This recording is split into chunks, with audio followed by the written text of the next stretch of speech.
You're listening to Inside the Village, where all news is local and no topic is off limits.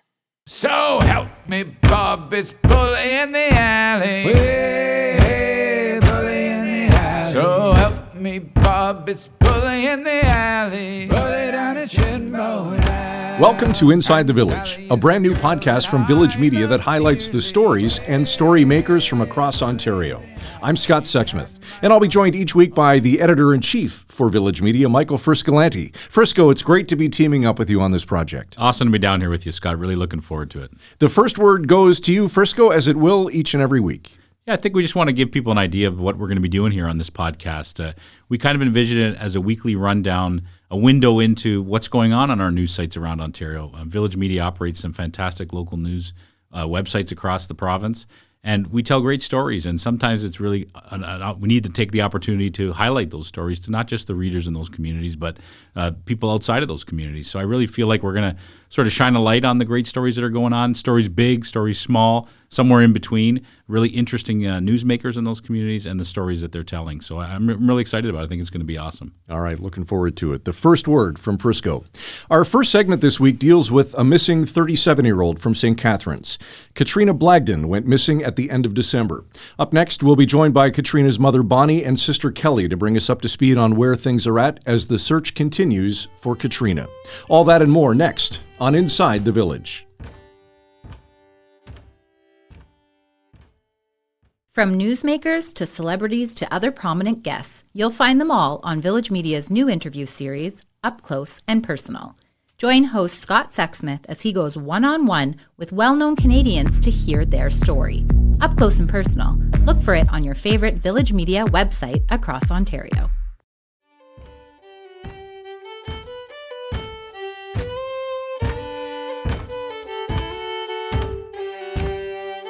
Welcome back to Inside the Village. Alongside Michael Friscolanti, editor-in-chief of Village Media, I'm Scott Sexsmith. Frisco, a tragic story out of St. Catharines. A 37-year-old former soldier who served in Afghanistan has been missing since the end of December. What can you tell us? Yeah, this is one of those stories that has just gained steam. It's been in the news down in the Niagara region for the last few months. Trina Blagdon, a longtime veteran of the Canadian Forces, she just vanished out of thin air on New Year's Eve. The last time she was seen was at on surveillance footage outside a submarine shop on New Year's Eve, and no one has heard from her since. Our team in Thorold at Thorold Today has been covering this story closely. And the whole Niagara region has really rallied together for this family. There's now a Facebook group called Trina's Army where people are coming together to try to find her. There's been many, many search parties underway down there. On weekends, people are searching various neighborhoods, various wooded areas of the community to try to find her.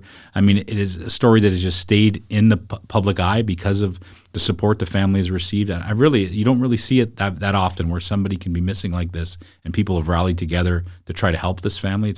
In that way, it's quite an unbelievable story.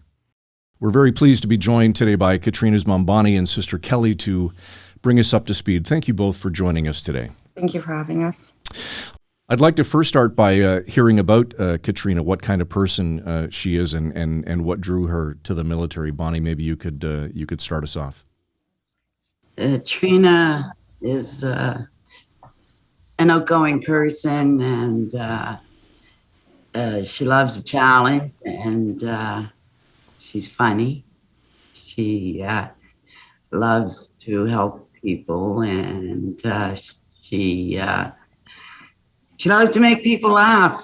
And so when she was getting ready to graduate high school, she wasn't sure what she wanted to do, and she knew she didn't want to go into college and spend thousands and thousands of dollars on a course or a trade. So her and I discussed the military, and she went and she talked to her guidance counselor about it and got brochures and that, and she just liked everything about it. And again, it's, about helping people, our country. So it just seemed fitting for her.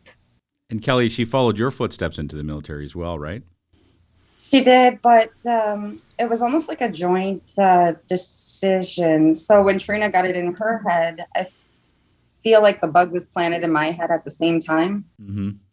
But I was ahead of her, of course, so I didn't have to wait to join. Mm-hmm.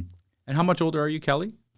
I'm 4 years older. Amazing. And you talked to me the other day about you two serving together in Afghanistan at the same time. That's just amazing. Can you tell us about that? What was that like? I mean, obviously, it was a once in a lifetime experience to do something like that with my sister, my sibling.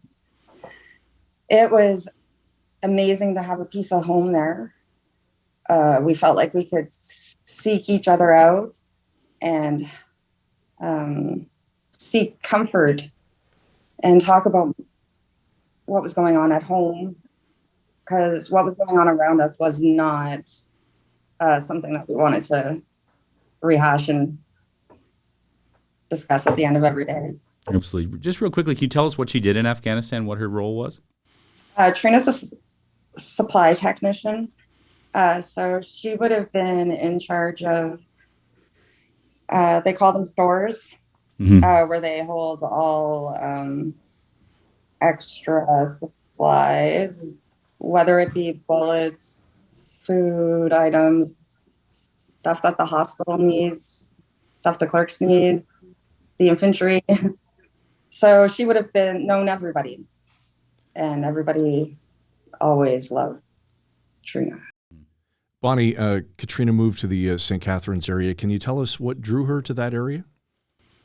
She was dating a guy that she had met previously in the military, and they had decided he's from this area, so they had decided that this is where they would buy a home and start a life together with the children. And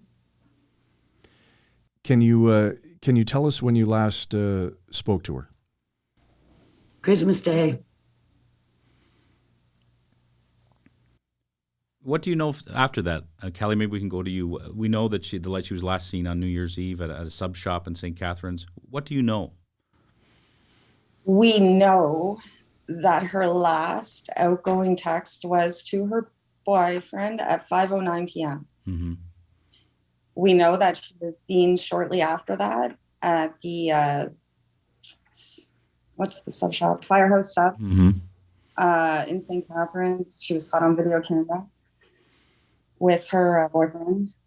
That was confirmed by police, and that is the last confirmed sighting that we have. The last one. We understand from reporting that our Thorold Today reported on as well about the cell phone pings that happened a couple days after. What can you tell us about that? That was something that a family friend had organized for us, and they pinged 2 cell phones. Obviously, Katrina's phone number and another phone number. At that time, both phones were showing in the same location in Thorold. And when we reached out and let someone know that the phone was active and in Thorold, the phone quickly left the screen, so we no longer could see that her phone was in Thorold anymore.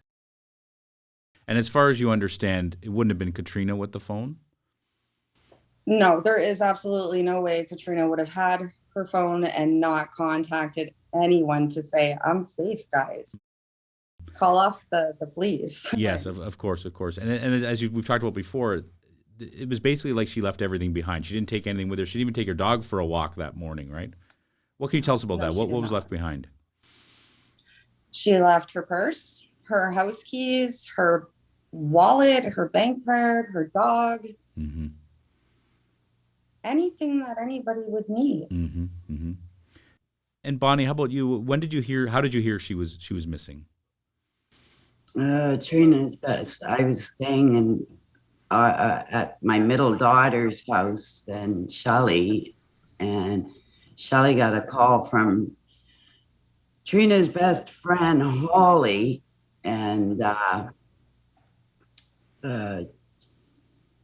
saying that she hadn't heard from Trina, I was expecting to talk to Trina sometime during that day because, on Christmas Day, New Year's Day, we always get messages or phone calls.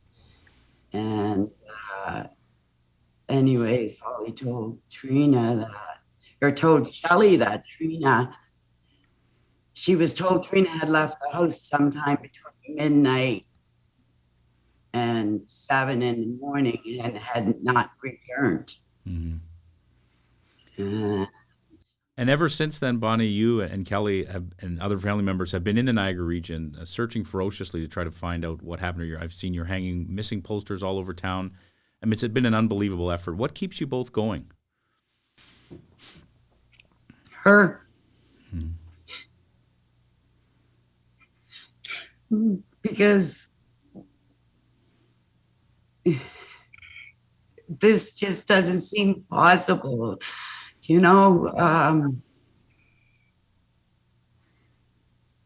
wouldn't be gone this long without contacting one of us. So I know that she's out there somewhere. So you've received an unbelievable amount of support from the community. A Facebook page has been set up to help find Katrina. Nearly 10,000 members, fundraisers. The reward, I believe, now is up to $25,000. What has it been like for you and your family to have the support from so many people, including complete strangers? Amazing. Just overwhelmingly amazing. Actually, I've been working on something about Trina's Army because they give us so much comfort, support, just knowing that the numbers are growing and the concern for Trina is growing is very heartfelt, Kelly, can you speak to that? What has that been like for you? I mean, you're administering the page, I think, or you're kind of leading the charge on the page. What's that been like? When I took the page over, it was started by somebody on Trina's softball team that she played with, say, Catharines. There were 69 members. And, I remember in the beginning, just let's get to 100, let's get to 200. And now it's just outstanding. There's no other word for the kind of support that we've received. We don't know anybody. Well, we didn't from the St. Catharines region or Niagara region, sorry. Trina didn't really know a lot of people aside from those that she knew through her boyfriend, and it hasn't actually been an easy ride with them. So we had to make some new friends, and I will say I don't know if a better community could have happened for us. And speaking as my mother's daughter, I know that my sister and I discuss quite often how much of a relief it is for us because we don't live in that area. Our parents haven't left since January 4th. And we have lives, we have children, we have to be at home. It is a relief to know that I have any number of people that I can call and say, my mom's not answering. Can you please tell me that you've seen her? Or,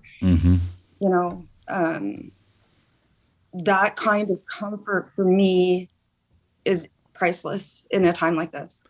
What's amazed me from afar, from watching it, is, there's fundraisers going on, people trying to raise the reward money. When you put a call out to ask for people to help you search on a Saturday morning, lots of people show up. I mean, it's been unbelievable.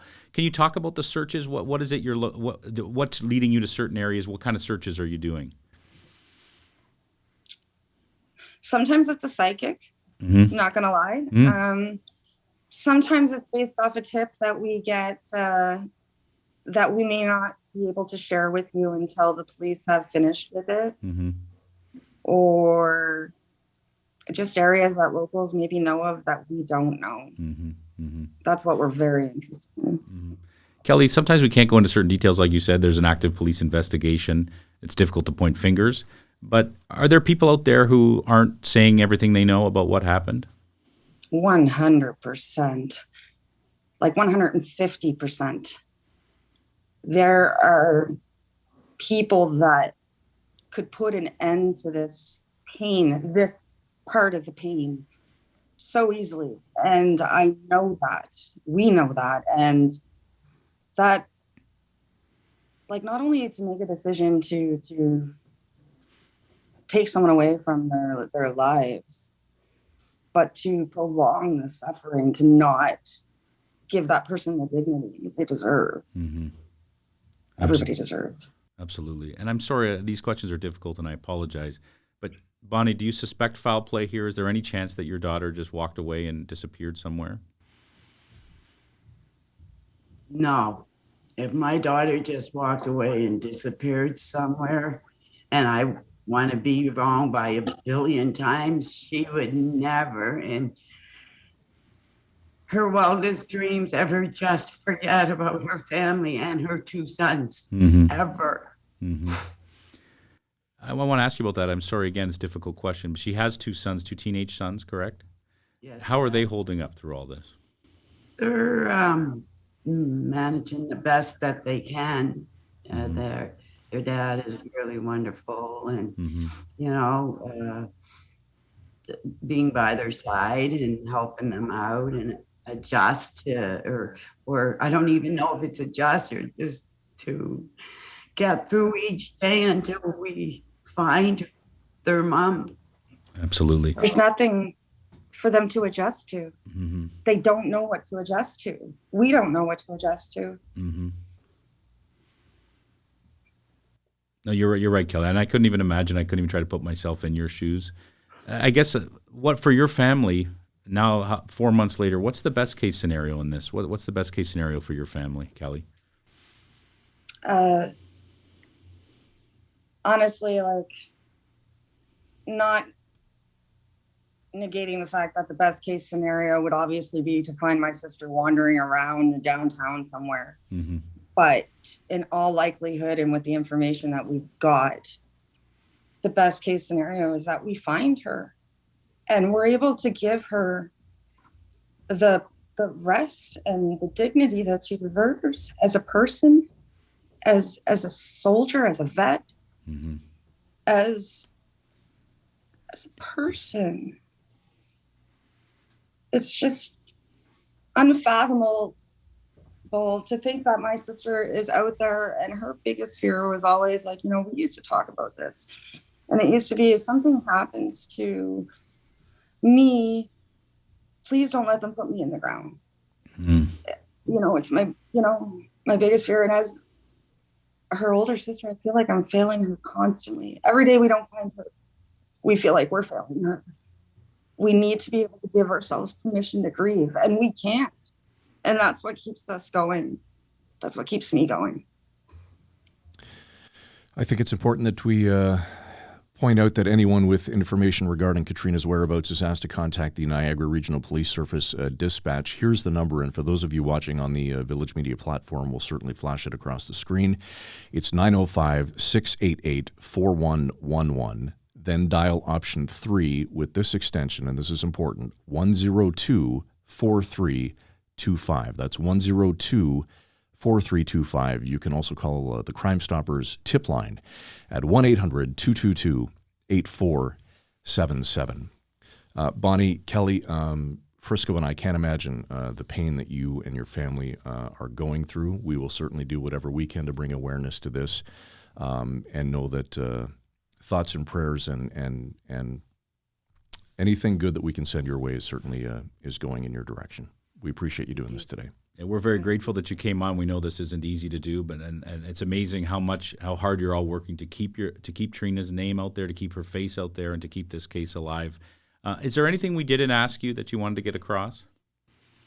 Maybe if I could just talk for a second about a fundraiser that we have going on right now. Absolutely. It is first to increase reward for Katrina, information leading directly to her whereabouts. It's a big one on Facebook.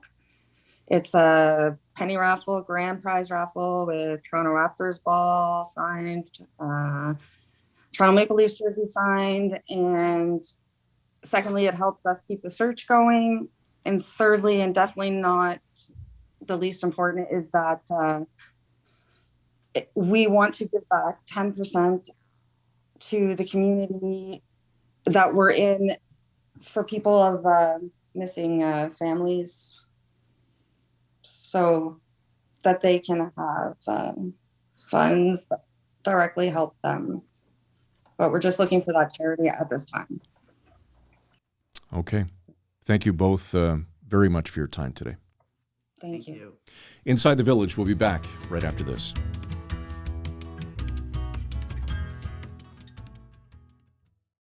Reporters, editors, and journalists who go the extra mile to get the story and get it right. Go behind the scenes with those who cover the stories that matter most to you and your community. Look for it in the Village Features section of your favorite Village Media website across Ontario. Welcome back to Inside the Village. With the ongoing situation in Ukraine, people around the world are coming together to do what they can in terms of support. And we certainly don't have to look any further than Echo Bay, Ontario, just outside of Sault Ste. Marie, where Heather Clouston-Goslow is doing her part by welcoming a mother and daughter into her home. Heather, welcome to Inside the Village. Appreciate you taking some time with us today. Thank you for having me. Let's start right from the beginning, if we can. Heather, why don't you tell us a bit about yourself and what motivated you to help resettle a family that's fleeing the war in Ukraine?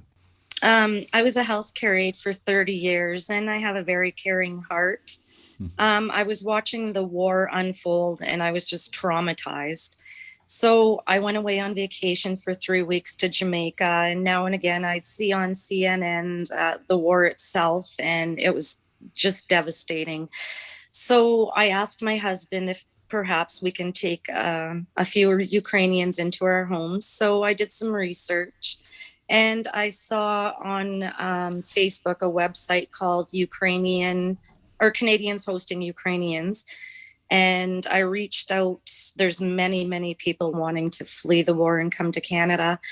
So one of the first people actually I was talking to was Olga. And she's a 48-year-old mother who fled the war. The trauma that they've told me these past few weeks, it's shocking. But anyways, I ended up talking to her, and she has a 16-year-old daughter, and she's just excited to get here. Heather, our reporter Kenneth Armstrong of Sioux Today has written about you and your amazing efforts to help this family. Can you just give us a little more detail on how you go about the process? Like, is there a lot of paperwork you have to do? I mean, how do you physically start this process? I didn't have to fill out anything. You just basically reach out on this website. You have to be careful, though, maybe do video chats with them. I talk to them every day. I wasn't comfortable filling out papers and stuff. So basically the mother, Olga, has her visa now. It was ready on Thursday. They're just waiting on Paulina's now, and they'll be on their way. Heather, what can you tell us about the family that you're sponsoring? What part of Ukraine are they from? You did mention it's a mother and daughter, but we also understand they're leaving dad behind because he's staying to fight the Russians. Yes, they're from Kyiv. And she had to leave her 77-year-old mother. She wouldn't just uproot and leave Ukraine. She's told them she wasn't afraid she'll die in her own country. So Olga and her daughter are just devastated. They're trying to get their mother to come to Canada. She refuses. So they had to leave behind her husband also. He's volunteering. He's not right front lines or anything, but they won't let any male 18 and over leave Ukraine. They have to stay and do what they can to fight. Heather, what are they talking to you about? I mean, how often are you talking to these ladies, and what have their stories been like to hear? Every single day. I sent you some voice clips, I believe. Yes. It's just traumatizing. They left just with essentially their purses, their cell phones, their jackets, and their sneakers. That's it. Their home was destroyed. They had to run to a metro station where they thought they were going to be leaving that day and running to freedom. But they told them that they had to go underground the metro station. They were going to close it because Ukrainian or Russian soldiers were just right above them. So they laid there in the cold for, I think she said 16 hours. Wow. They couldn't talk. All they did was weep. They were laying in the cold. They weren't letting them out of the metro station because the Russian soldiers were so close to them. They weren't allowed to get up to go to the bathroom, nothing. Wow. Unbelievable. It's just traumatizing. Like, every time I think about it, it's horrible. Heather, what has the response been like from your friends and neighbors in Echo Bay and certainly in nearby Sault Ste. Marie? Is everybody rallying behind you and helping and being encouraging? My house right now looks like an episode of Hoarders. Because the donations have been just astronomical. It's just crazy. The people of Sault Ste. Marie have come together so much. I've had drop-offs and pickups, and there's a lady, Wendy Goocher, who essentially that I reached out to her on her website to begin with for donations of stuff. She owns Helping Hands Sault Ste. Marie downtown on Gore Street. They rally together, and it's just been unreal. There's another gentleman who owns Secondhand World on Queen Street in Sault Ste. Marie. He's given me all brand new quilts and sheet sets and pillows and blankets. And Value Village Sault Ste. Marie has a program. I'm sure all Value Villages all over Ontario or Canada, for that matter. I went in and they gave me over $1,200 worth of clothing and household goods and just everything you can imagine. I was going to ask what kinds of things are you getting, and that's certainly a great list. Is there anything, Heather, that you're not getting that you could use? No, people have came to me many times offering me monetary donations, but for myself, I refused because I just don't want to deal with, money. It's not that I don't want them to have it, because they really need it. She keeps telling me, I'm so sorry, I have no money. But I'm in the process right now of retaining a lawyer to set up an in-trust fund for them. For when they get here, they'll have something to fall back on just to get them on their feet. So I'm hoping that'll happen this week. And how would people donate to that? With it via email with you? Sure, they can email me directly, and I can direct them on how to go about that. My email is heatherdawn1969 @gmail.com. So that's HEATHERDAWN 1969 @gmail.com. Thank you, Heather. What amazes me about this too is these aren't traditional refugee streams like we saw with, say, the Syrian refugees a few years ago. So they're not getting the kind of government support that we saw with that group of refugees. Yeah. So this is really an emergency travel documents are being given to these people, and then people like you are reaching out to help them and give them a place to stay. Has that been a challenge? Has the government given you any assistance at all or any guidance on how to do this? I reached to our local politician. He just basically said there's no resources yet. I don't want to name the name of the charity to put them down, but they also basically shunned me when I asked them for even a single bed for the daughter, Paulina. It just seems like everybody is passing the buck right now and nobody has answers.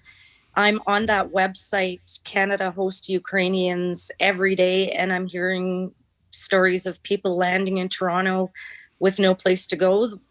The government, I feel, needs to step up and help these people because they cannot be walking the streets of Toronto or Vancouver or wherever they're landing. They've reached out to Red Cross, and they are being told that the hotels that we do have are full. So they're basically sitting at Pearson Airport in Toronto with no place to go, reaching out, hoping that Canadians will help them. And I find that's very sad.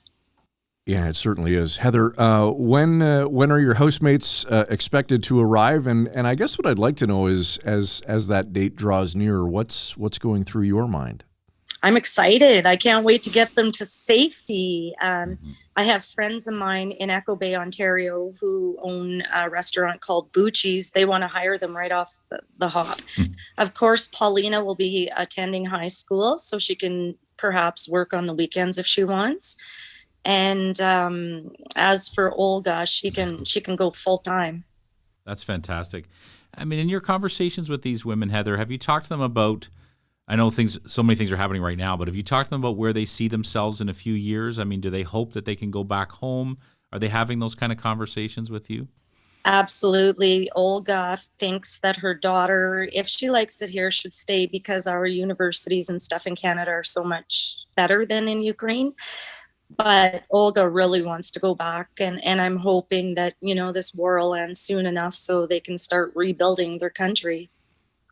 All right. Well, it's an amazing story, Heather, and you're doing some amazing work, and we certainly look forward to following the progress and seeing how you make out and how your new roomies will adjust to life in Canada. But you're doing some great work, and it's greatly appreciated, and we appreciate you taking the time to speak with us today. Heather Clouston-Goslow from Echo Bay.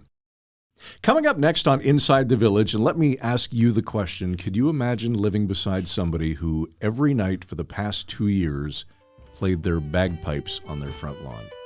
Yeah, makes me wonder, right? Maybe for the first couple of weeks it'd be entertaining, but I wonder 2 years is a long time.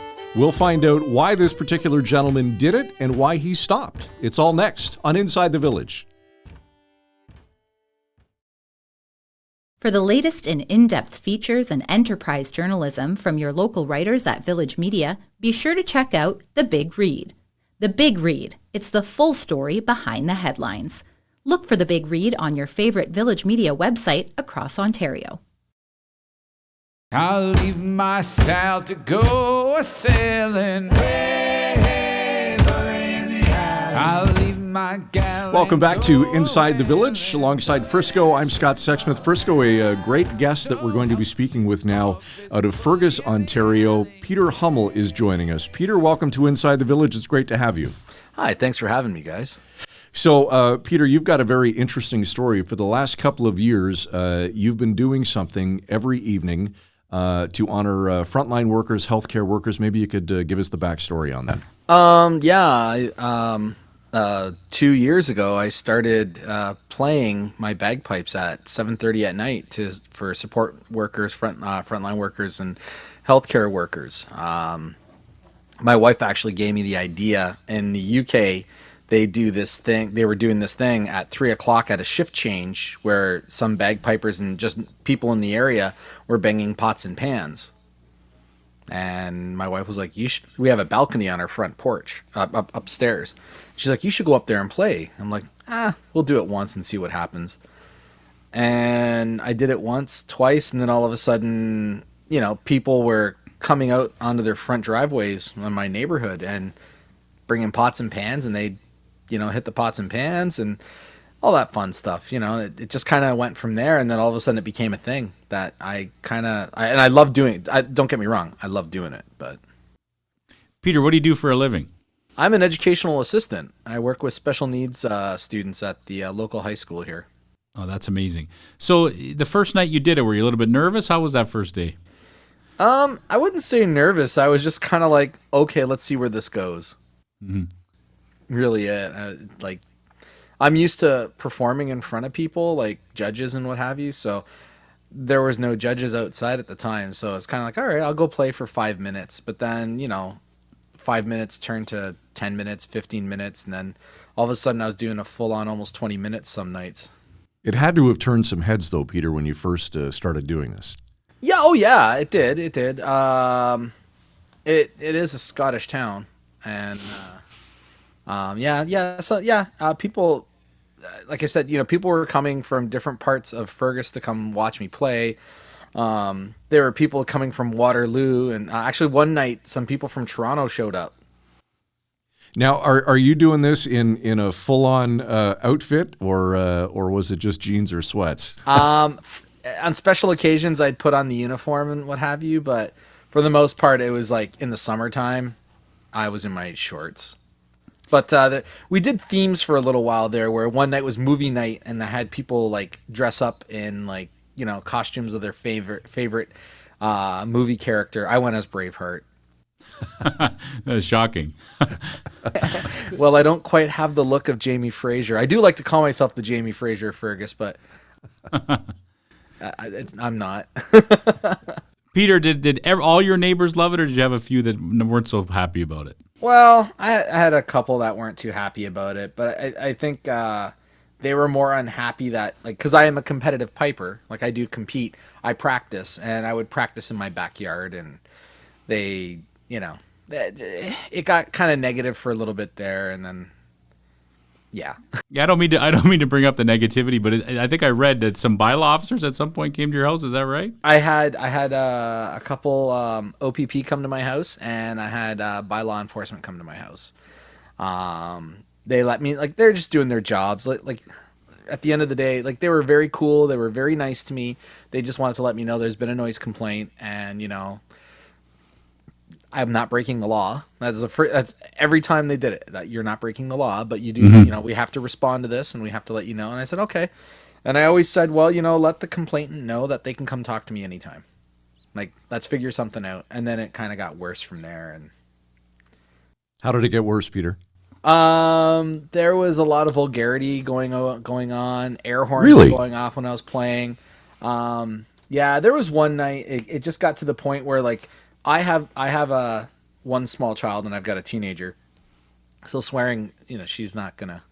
But and then there's kids in one yard and kids in another yard, and there's all this swearing going on, and yeah, I just kind of was like, this is dumb. This is getting dumb. Is that what triggered you to bring it to an end? What, the piping? Yeah, to stop. Yeah, because I understand you stopped recently. After 2 years. I stopped. I only stopped because I just thought now that they're lifting mandates and everything on the masks and stuff, I thought, what a great way to kind of symbolize it's time to kind of move on now, because we've been in this pandemic mindset for a while. Mm-hmm. So I just thought I've been doing this for 2 years now, and which I love doing it. Don't get me wrong, but I think it was time. I think people just kind of needed to go on with their lives. Yeah. Our reporter at Laura Fergus today, Keegan Kozelenka, wrote a great piece about you and your last concert. Great guy, great reporter. Yes, absolutely. What was that final night like for you? Emotional? It was super emotional. I won't even deny it. I'm not even going to try to be the tough guy about this. I have a saying I say at the end of the night. I always say, please support your frontline workers, healthcare workers, support workers, and your education workers. I could barely get through it.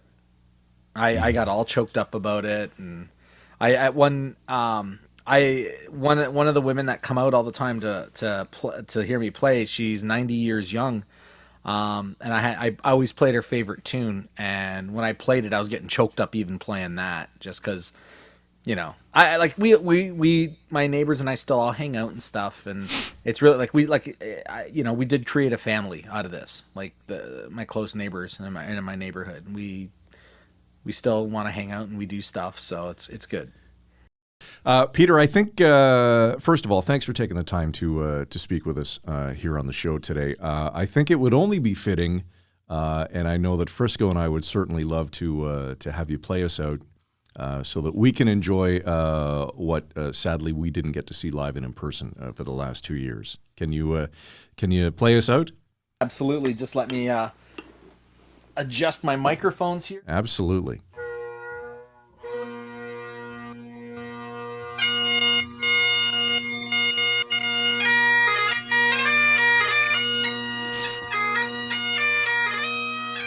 All right, first show in the can.